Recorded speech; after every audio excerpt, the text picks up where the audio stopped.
desacuerdo. No existen pacientes diabéticos de bajo riesgo. Eso es ancestral, ¿no?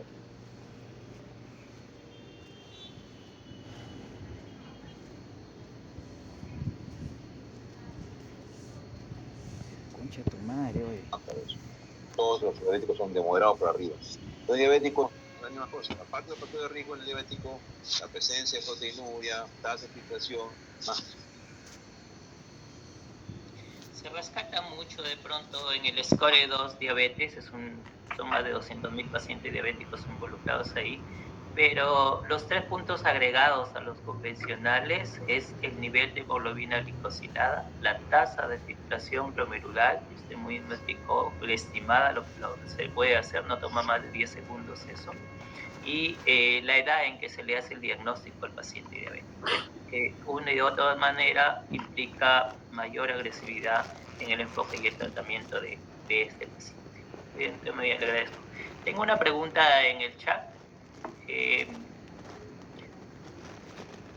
Las medidas con el tensiómetro aneroide a una altura mayor de la mesa de examen o de los monitores, que en las salas de hospitalización están casi a 1 metro arriba del nivel de la cama.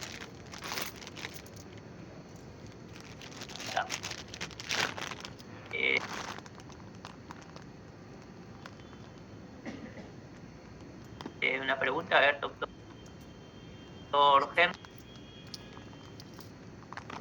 me parece que la toma de presión.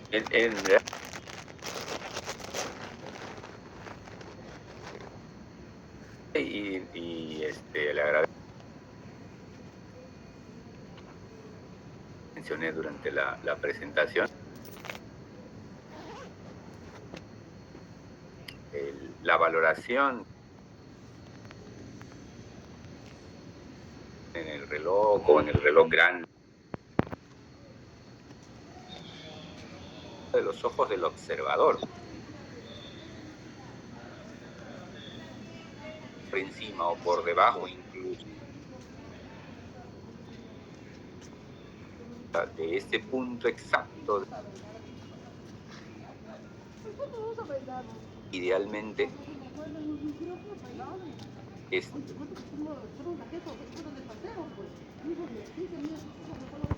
puede estar sobre la mesa ahí.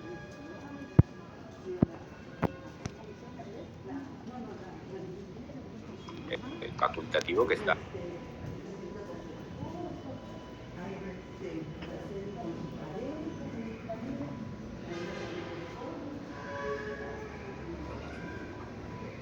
Correcto, está bajando un poco las...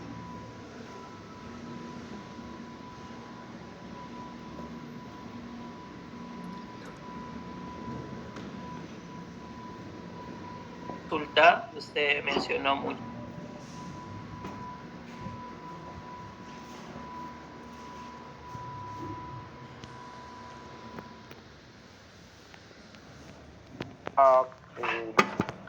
Con relativa frecuencia, se le explica al paciente eso, ¿no? El tema de la movilidad, el monitoreo ambulatorio de presión, entonces, justamente para el control, como hemos mencionado, tanto el doctor Rubén como yo en la charla, es una herramienta realmente buena el monitoreo domiciliario, ¿no? Siempre y cuando tengamos el equipo disponible y validado, pero sí hay. Perfecto. Es importante porque siempre cuando aconsejamos a nuestros médicos, busquen en la página stride.org y uno ingresa, obviamente hay una serie de equipos validados, pero muchos de ellos no, lamentablemente no están en Perú. Y no los encuentran al alcance. Siempre preguntan cuál es el que usted recomienda, y creo que ya deberíamos empezar por ahí. De pronto, como sociedad, a promocionar sean equipos validados que la gente pueda utilizar, porque la utilidad práctica que tiene bastante. En relación al tiempo entre las tomas, ¿está determinado 1 minuto, 2 minutos o pueden ser 15 segundos o 30 segundos en la toma de presión domiciliaria? Bueno, en cuanto al tiempo de la medición entre cada toma, como hemos visto en las charlas,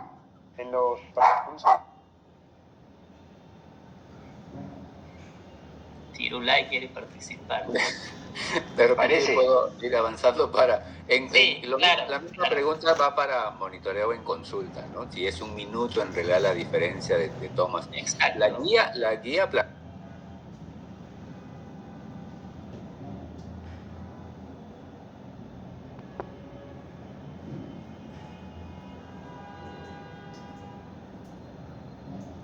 así que si queremos apresurar, digamos, un poco la medición, mínimo 30 segundos de diferencia entre una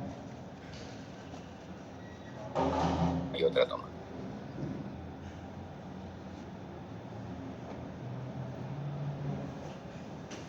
Correcto. Sí, perdón que justo una interrupción, pero en los estudios estábamos viendo que estaban en cuenta 1 minuto en la mayoría de estudios y en otros tomaban en cuenta. Pero si tomamos eso como referencia, creo que es correcto el minuto que se está recomendando actualmente en las guías. Los equipos actuales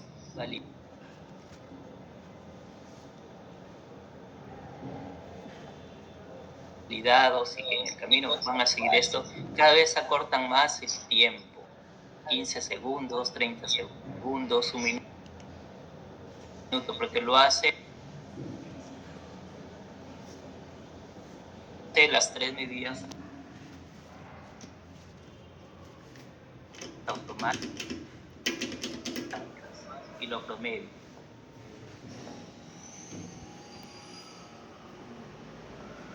El paciente o el médico haga el promedio completa de todas las medidas. Primero que tenemos que tener bien claro las condiciones en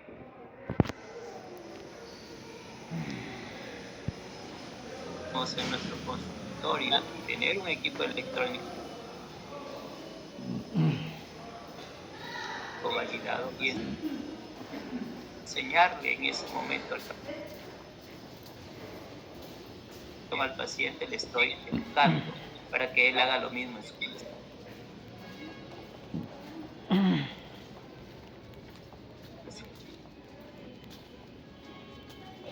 Eso es una cosa de acortar tiempo, porque el acortamiento de tiempos en la consulta es una de las barreras para no tomar correctamente la presión arterial. Y por eso que hay estudios muy elegantes que ponen 30 segundos y no diferencias cuando esperaron 1 minuto o 2 minutos de las tomas. Es muy importante. Perfecto.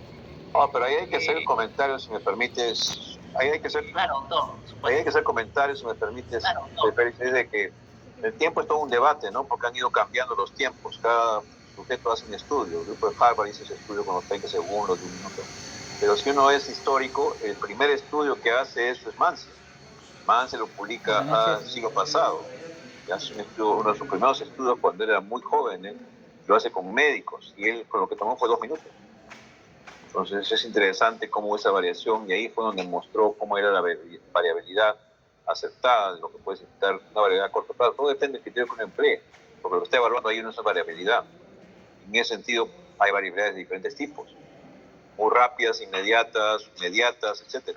Entonces yo diría que lo importante, si es cierto, la gente dice, entonces me voy a tomar 30 segundos nada más. Bueno, puede ser variable, pero lo importante es que tome varias veces para ver cuánto varía de eso. Lo importante es cuánto esté variando.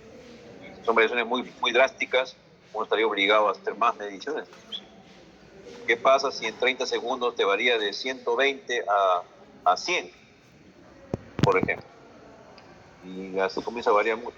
Te obligaría a hacer, a otras escuelas dicen que se mantenga lo más estable posible.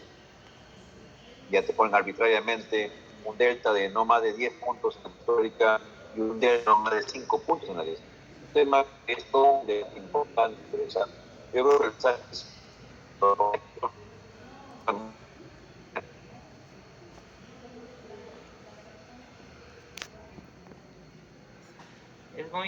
importante recordar que la presión arterial es una variable continua, algo que se mueve la por eso los factores de presión arterial el gol están poco frecuente. Ha habido equipos tenemos mucha información, como he dicho, más esta partida. Doctor Romero, la guía programemos mapa cada 20 minutos la tomamos. ¿Cuál es su apreciación en eso, tanto en el día como en la noche? Es una pregunta tremendamente controvertida, Félix, y es probable que siga generando más controversia todavía en el tiempo. Cario, que es otro tremendo investigador asiático, ha recomendado en el último consenso que las tomas diurnas deberían ser cada 15 a 30 minutos y las nocturnas cada 30 a 60 minutos. De manera tal que no existe, digamos, una situación definida propiamente, es cierto. La guía europea nos dice cada 20 minutos día y noche. Y antes decía cada 15 minutos en el día o mientras el paciente está despierto y cada 20 minutos mientras el paciente está dormido. Lo claro de todo, y yo creo que a todos ustedes les pasa eso, es que el paciente se incomoda mucho y hay pacientes que van a resistir un poco más que otros. Y otros, después de la cuarta o quinta toma, lo que hacen es deshacerse del mapa y lo devuelven tal cual y no plantean hacerse nunca más un estudio. Entonces, es complejo, pero lo cierto y válido es que como es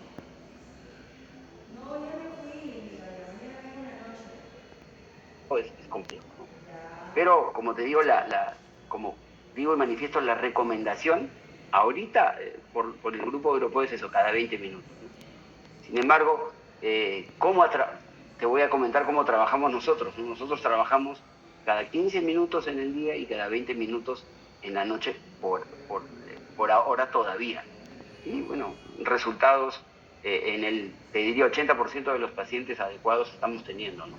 Si hay un grupo que no resiste, entonces en este grupo solemos reprogramar el equipo para limitar, pero dentro de los márgenes que nos establecen las recomendaciones internacionales. Como digo, 30 minutos como máximo durante el día, 60 minutos como máximo durante el periodo de sueño. Perfecto. Eso sí es muy importante. Hay estudios que validan la correcta interpretación, un mapa que tiene más de 20 lecturas en el día, más de 7 lecturas en la noche. Es muy importante. El incremento o el intervalo de tiempo acortado permite identificar mejor la variabilidad de la presión, tanto diurna como nocturna. Este es uno de los parámetros importantes. Particularmente en mi experiencia, muy pocos pacientes se incomodan con la medida. Es mucho, hay que tener en cuenta la educación del paciente en el momento que se le coloque el mapa y usar el brazalete adecuado. Eso es vital.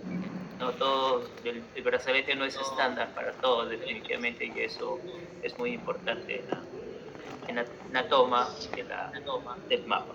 Muy bien. ¿Y cómo valora usted la carga hipertensiva? Cuando los promedios de presión son normales y uno tiene una carga hipertensiva, el mapa lo arroja y dice 30%. ¿Cómo lo interpreta? En realidad, perdóname que haga nuevamente el hincapié en relación a los brazaletes. Acaba de salir una actualización en relación a brazaletes puramente, brazaletes que deben ser utilizados. Entonces, eso sigue siendo controvertido, pero tiene, digamos, espacio como para generar información muy reciente.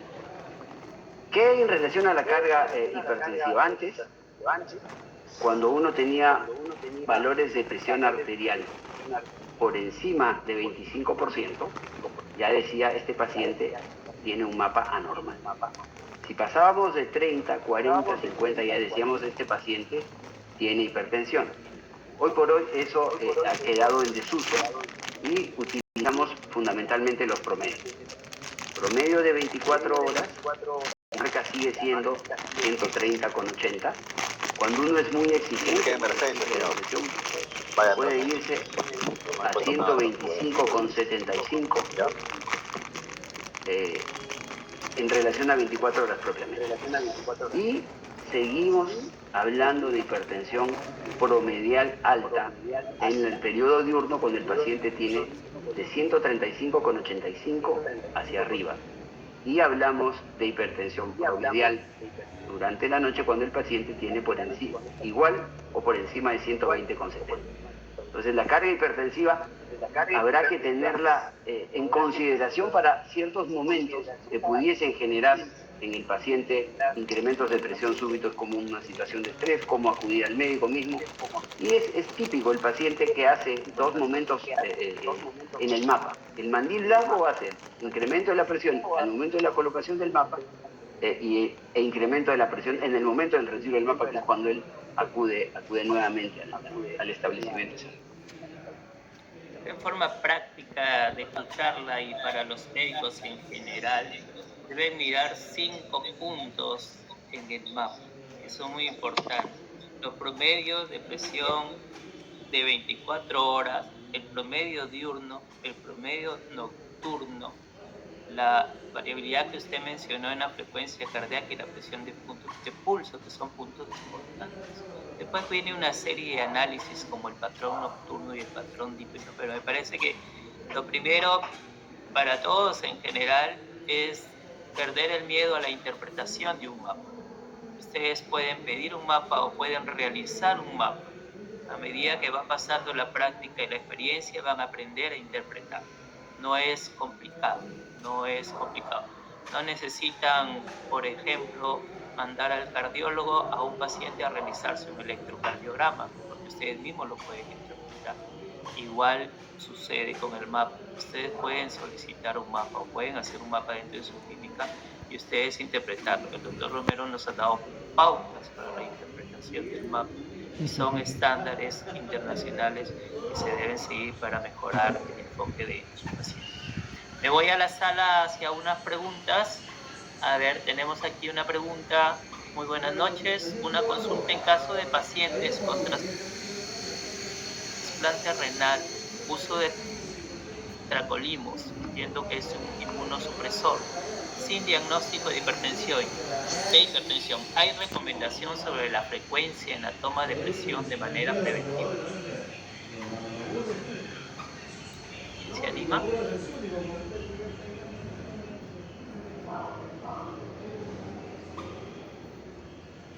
Hola, ya el micrófono estaba apagado, sí. El tacrolimus es un fármaco utilizado por trasplante que puede inducir elevación de presión arterial. Hay que valorar si es que el paciente post-trasplante ya era hipertenso antes del trasplante. Y de todas maneras monitorizar si es que es un paciente que está en tratamiento, aunque ahí refiere que no tiene diagnóstico. De todas maneras amerita un seguimiento porque hay riesgo que la presión arterial se eleve en el tiempo. El monitoreo domiciliario es una estrategia de seguimiento importante para este screening, este despistaje, y lo que recomiendan es hacer mediciones 1 o 2 veces por semana y cada 3 meses hacerse su protocolo de seguimiento de 7 días, que lo mencionó muy bien el doctor Durán. ¿No? La idea es monitorizar constantemente por el uso de este fármaco y el riesgo per se que tienen de elevar la presión. Una tercera pregunta. Entonces, lo que debe estar a la altura de la aurícula es el brazalete, más no el reloj o pantalla del monitor, con relación a la primera pregunta de la sala. Sí, este ejemplo sí, de pronto no le quedó claro. Justo fue la pregunta de la ubicación digamos, de la pantalla del monitor, ¿no? Sí, de acuerdo, lo que tiene que estar a la altura de la aurícula o del corazón es el brazalete que se le coloca, el brazo del paciente en realidad, ¿no? No la pantalla del monitor precisamente. La pantalla tiene que estar a la altura de los ojos del observador. Es importante porque hay muchos tensiómetros que se usan en el hospital, que son con ruedas, uno pegado en el otro, pero el brazalete es el que tiene que estar a la altura de la aurícula derecha para evitar la variación. Doctor Percy, de pronto, ¿los tensiómetros de muñeca son de igual manera equipos validados para un control de la presión arterial domiciliaria? No, como justo también lo había mencionado y claramente porque realmente la ampliación del uso del tensiómetro de muñeca se ve en la consulta, ¿no? Muchos pacientes llegan con ambos tensiómetros incluso a veces, pero realmente no es lo que recomiendan las guías y justamente es por la variabilidad que tiene en las lecturas de presión, tanto como para poder sobreestimar las mediciones o para poder infraestimarlas. Realmente es bastante variable las lecturas que pueden dar algunos de estos equipos y lo que también es correcto es que la mayoría de guías recomiendan que este tipo de dispositivo se pueda utilizar siempre y cuando el paciente pues tenga un brazo con un diámetro muy grande, o tal vez en pacientes obesos mórbidos, ¿no? En los que probablemente también el brazalete estándar o large no le vaya a calzar. Obviamente eso también podría sobreestimar la presión, ¿no? Con un brazalete que le va a quedar muy corto a ese paciente. Entonces tal vez en ese escenario sí hay que tenerlo en cuenta, pero siempre resaltando colocarse en la posición que está recomendando el dispositivo, los sitios del dispositivo, ¿no? Eso también hay que tenerlo en cuenta. Pero a priori, no para todos. Perfecto, inclusive Parati saca un consenso de lo que significa tomar la presión en los pacientes obesos.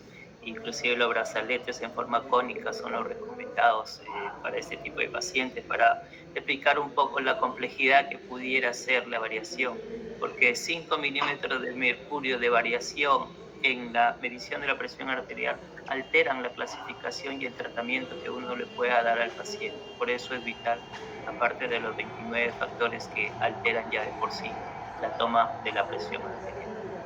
Va a ser interesante tal vez ahí ver justamente lo que va a suceder con estos dispositivos tipo wearable, ¿no? Los dispositivos que se pueden usar en el día a día. Y bueno, hay que chequear porque así como le teníamos poca fe en el escenario de la fibrilación auricular, es muy probable que de acá a pocos años esté bastante en boga y tengamos ahí datos bastante valiosos, ¿eh? Sí, en fibrilación auricular lo mencionó muy bien también Henry, hay que ser mucho más precisos o más acuiciosos en los pacientes con fibrilación auricular en el tiempo de reposo y estrictamente en las 3 medidas, porque ahí sí hay un poco más de variabilidad, pero en realidad con los equipos oscilométricos lo que se ha visto es que un poco sobreestiman la diastólica 4 o 5 milímetros de mercurio, que no es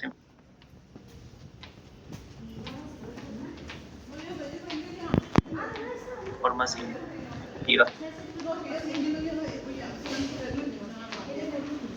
Para cuando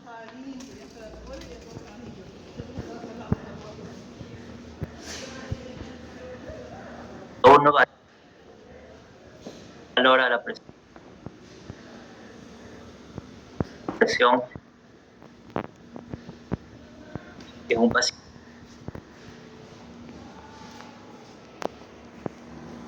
está con una frecuencia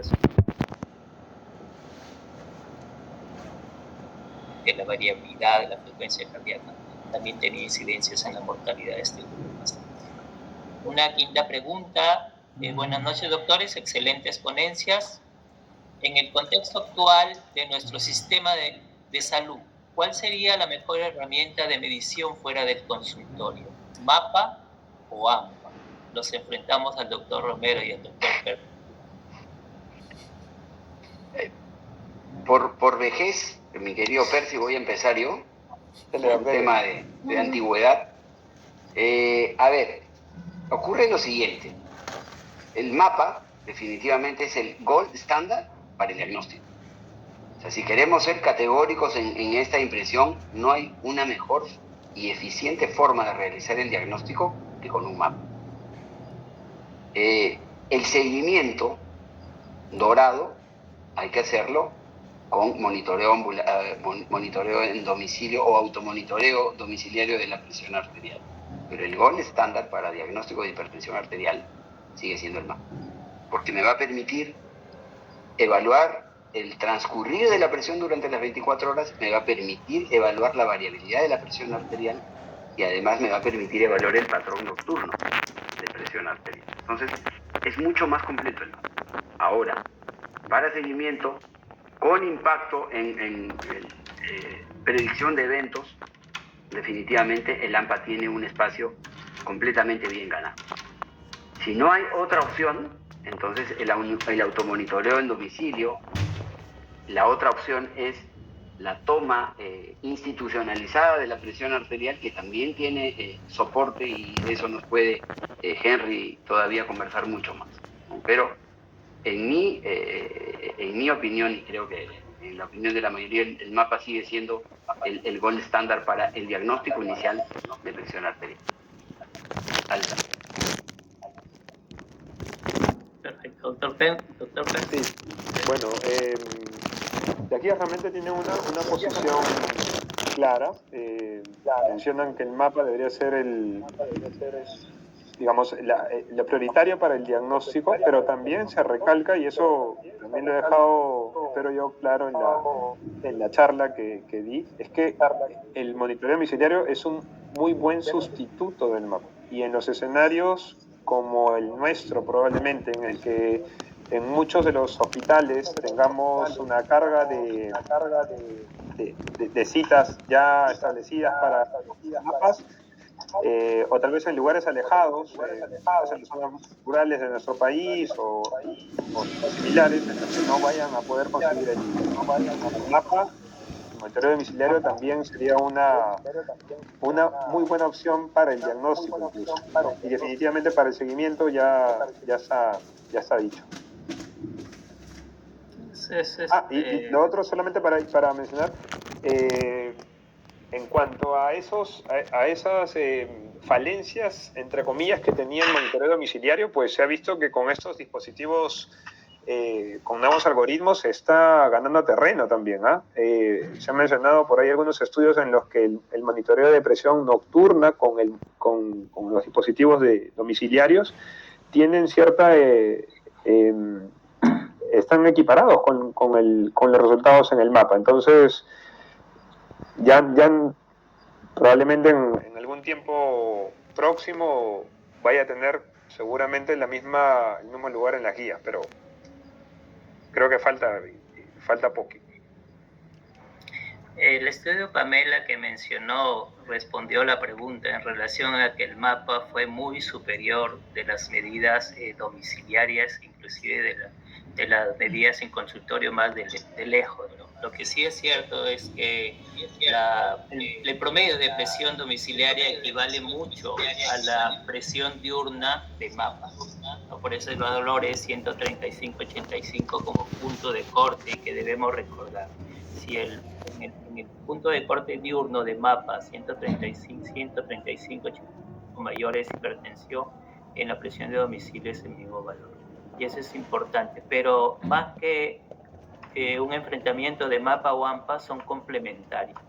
Se debe educar al paciente, porque es una forma muy importante que el paciente, que es tu paciente, le diga: doctor, sí estoy controlado, doctor, no estoy controlado, doctor, este es mi monitoreo de presión 7 días antes de llegar a la consulta, que es muy importante. Y es de la mejor manera porque el paciente tiene todo el tiempo del mundo para hacerlo en su domicilio, tomarse la presión, que muchas veces nosotros no la tomamos correctamente. Es educación. En España hay un estudio de más de 50.000 tomas de frecuencia cardíaca a través del MAPA, y estos mapas fueron colocados en sitios de atención primaria. O sea, ya a lo que pregunta el doctor, en los sistemas de salud hay mapas en los sitios de atención primaria para un correcto manejo del paciente hipertenso específicamente.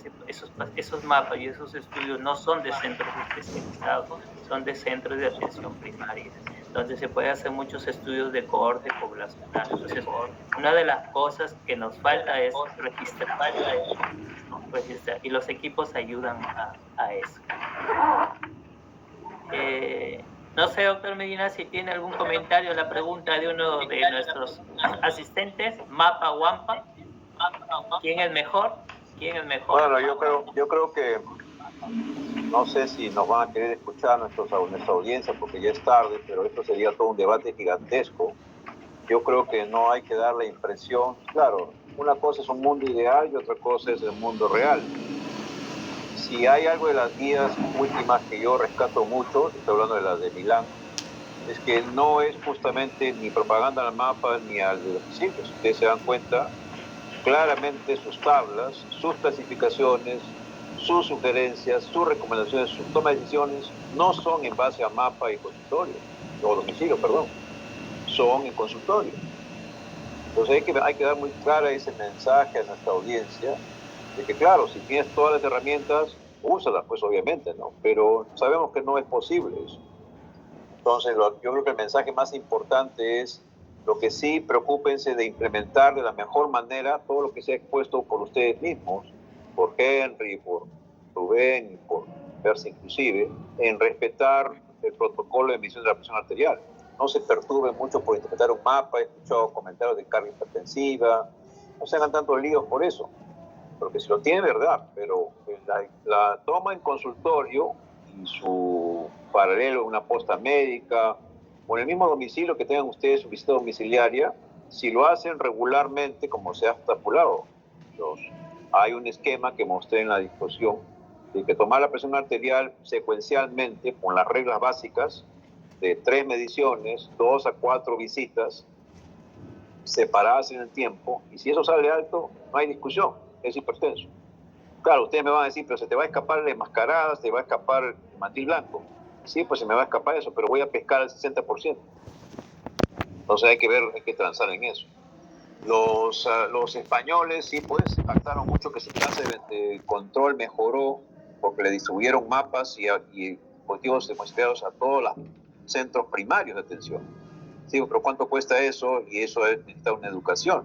No es cuestión que le ponga el aparato, sino que además tengo que instruirlos, educarlos. Entonces yo creo que la mayor cruzada es, de alguna manera, implementen el respeto por la posición del brazo, la posición de la espalda, la posición de las piernas, las tomas seriadas, el silencio. Eso es lo que hay que pregonizar más que estar preocupándose del aparato de última generación. No descalifico. Ahora, recuerden que el mapa, si bien es cierto, es un elemento que ayuda mucho al diagnóstico, pero el diagnóstico clínico no lo supera. El domicilio le falta información. El mismo Parati reconoce que falta información desde el punto de vista de pronóstico, desde el punto de vista de seguimiento de los pacientes. Es una buena herramienta, pero ¿dónde está el estudio? ¿Dónde está el estudio gigantesco en que el domicilio me ha demostrado que baja desenlace? ¿Dónde está? No existe. Y en mapa sí es buen predictor, excelente predictor. Pero ustedes van a hacer un seguimiento con mapa, van a cambiar terapéutica con mapa secuencialmente. No. De pronto en una clínica AAA de repente sí, pero no en el común de nuestros hospitales. Yo creo que hay que ser muy cautos ahí. Es lo que yo diría como comentario. La toma en consultorio o en tu posta médica o en tu domicilio, que cuando haces visita domiciliaria, respeten al máximo las reglas. Cada cosa tiene una implicancia. Desde la posición de la mano, como yo he mencionado, hasta mirar al paciente, hasta hablar al paciente, etcétera, etcétera. Perfecto. Bueno, creo que ha sido, esperemos, una noche muy productiva para todos nuestros asistentes. Los seguimos invitando a que permanezcan. Aquí dentro de 5 minutos el doctor Henry Echante es el encargado de la moderación del siguiente bloque y están invitados a participar dentro del Congreso los 3 días